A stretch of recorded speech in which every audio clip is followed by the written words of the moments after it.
கொடுத்துட்டு படத்தை ரிலீஸ் பண்ண மாட்டேங்கிறீங்களே சார்? சொல்லுங்க சார். அவங்களே ஓகே சொல்லிட்டாங்க.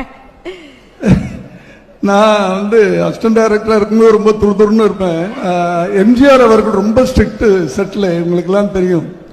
அவர் செட்ல இருந்தாருன்னா அந்த செட்டே பின் டிராப் சைலண்ட்ல இருக்கும். அவர் ஒரு நாள் ஒரு சாங் இவங்களோட, இந்த சாங்ல கொஞ்சம் அப்பெல்லாம் அந்த லிப்சிங் பார்ப்போம், நான் சிங். நான் தெரியாதனமா கொஞ்சம் 10 அடி தூரத்தில் உணர்ச்சி வசப்பட்டு என்ன பண்ணிட்டேன், உண்மோர் அப்படின்னு கேட்டேன். அப்படியே கொஞ்ச நேரம் என்ன பார்த்தாரு. ஓகே உண்மோர் அப்படின்ட்டாரு. நடிச்சிட்டாரு. நடிச்சு அந்த ஷாட் முடிஞ்ச உடனே என்னை கூப்பிட்டாரு. அப்படி தோளில் கை போட்டாரு. நீ பெரிய டைரக்டரா வந்துருவா அப்படின்னாரு.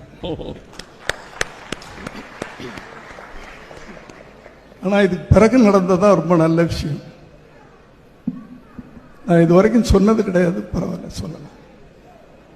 அடுத்த நாள் காலையில ஷூட்டிங் எனக்கு வண்டி வரும், வண்டி வரல.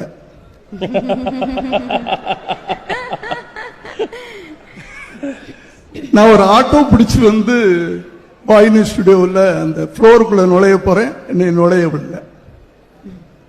சேது மாதவன் சார் டைரக்டர் வெளியே வந்தாரு. என்னை அழகா கூட்டிட்டு வந்தாரு. அடுத்த படம் வேலை செஞ்சுக்கலாம் சேகர், நீ போயிட்டு வாங்கிட்டார்.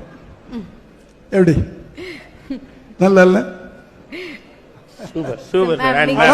ஆனா அவர் சொன்ன மாதிரி நான்